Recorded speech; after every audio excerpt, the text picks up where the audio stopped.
Shkruan Gjergj Zefi.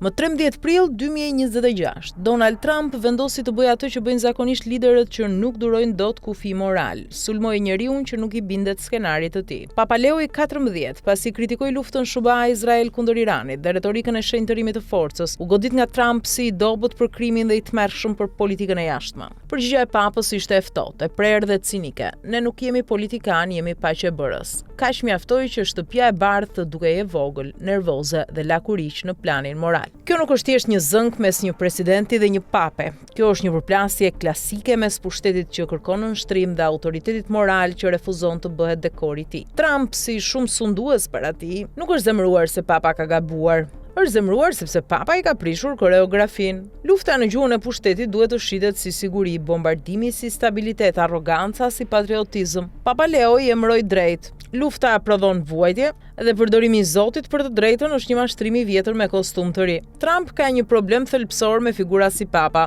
Ato nuk konkurrojnë me të në terrenin e sondazheve, por në terrenin kur ai është gjithnjë më i dobët, të ndërgjegja. Një president mund të blej kohë mediatike, mund të dominojë algoritmet, mund të ndezë turmat me statuse në rrjetet sociale, por ai nuk mund të imponojë respekt moral me caps lock. Kur papa thotë se kisha nuk merret me politikë të jashtme në mënyrën si e kupton një president, ai nuk po bën modestin, po demaskon. Po i thot Trumpit se ka një ndryshim mes shtetit që prodhon frikë dhe festë që duhet paktën në teori të frenojë egon e shtetit. Kjo sken ka precedent historik, jo sepse Trump është kopje e diktatorëve të shekujve të mëparshëm, por sepse modeli i sjelljes është i njohur. Sundimtari kërkon që altari të hesht ose ta bekoj. Kur altari nuk bindet, fillon sulmi, delegitimimi, tallja, presioni. Kjo është arsyeja pse kjo përplasje tingëllon e njohur për kudo që ka lexuar historinë e marrëdhënieve mes papatit dhe pushtetit të zhveshur nga çdo përmbajtje morale. Napoleoni e kuptoi herët se kisha ishte e dobishme vetëm kur bekonte kurorën e tij. Papa Piu VII pranoi një marrëveshje me Francën në 1801, por kur Napoleoni pushtoi shtetet papnore dhe i aneksoi në 1809, papa e shkishëroi pushtuesin i cili më pas u mor rob duke kaluar vite në internim. Historia është brutalisht ironike, perandori donte vulën e qiellit, por kur nuk e mori sipas kushteve të veta përdori prangat. Me pak fjalë, kur pushteti nuk arrin të blej moralin përpiqet ta burgos. Mussolini, më cinik dhe më teatral, ndoqi të njëjtën logjik me metodë fashiste. Ai kërkoi pajtim me kishën për të konsoliduar regjimin, por kur fashizmi nisi të glabëronte shoqërinë dhe rinin,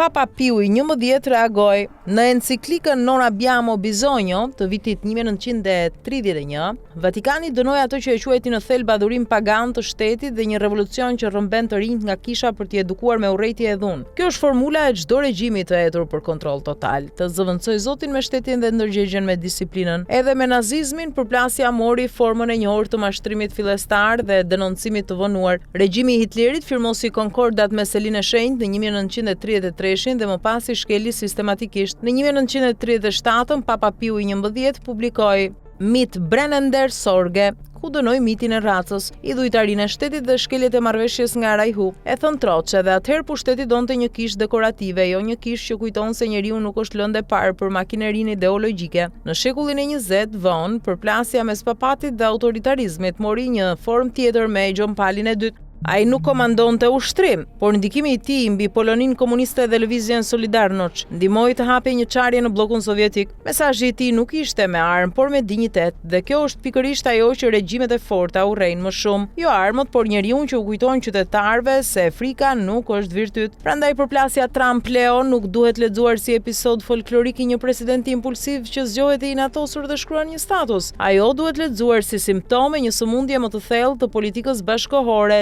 Lideri modern nuk kënaqet më të qeverisë. Ai kërkon të zëvendësojë edhe busullën morale të shoqërisë. Nuk i del të ketë ushtri, polici, media të nënshtruara dhe aparat partie. Ai kërkon edhe altarin, kërkon edhe bekimin, kërkon edhe heshtjen e atyre që duhet të flasin kur ai kalon kufirin, kur nuk e merr shpërthen. Ka diçka pothuajse komike te fakti që Trump e akuzon papën si të tmerrshëm për politikën e jashtme.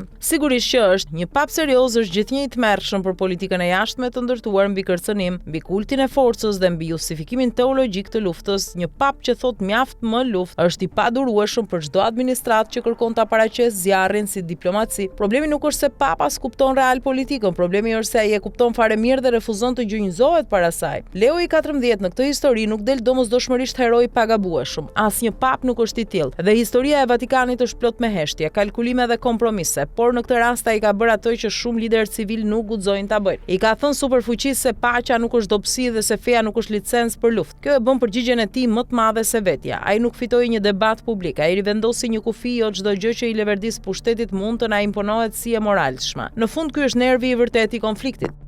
Trump nuk po grindet me Vatikanin për doktrin, po grindet me idenë se ekziston dikush që mund t'i thotë jo, pa kërkuar leje nga sondazhet, donatorët apo baza elektorale, dhe kjo e turbon sepse autoritarizmi modern, edhe kur vjen i paketuar si patriotizëm demokratik, ka të njëjtën uri të vjetër. Kërkon jo vetëm bindje, por edhe adhurim. Papa me të gjithë kufijtë e institucionit që përfaqëson, i tha se kisha nuk është ministri e propagandës së perandorisë. Kaq, dhe pikërisht për këtë, fjalia e papës peshon më shumë se gjithë klithma presidenciale, paqebërësit nuk ka nevojë të ulërasin, vetëm pushteti i pasigurt e bën këtë. Ky konflikt nuk është mes fesë dhe politikës, është mes ndërgjegjes dhe oreksit për pushtet. Historia e ka treguar disa herë kur Cezari kërkon edhe altarin, zakonisht ka filluar të humbas kufirin me hyjnizimin e vetes. Napoleonit nuk i mjaftoi kurora, Mussolinit nuk i mjaftoi shteti, nazizmit nuk i mjaftoi partia, regjimeve komuniste nuk u mjaftoi policia. Të gjithëve u duhej edhe shpirti i njeriu dhe pikërisht aty fillon përplasja me kishën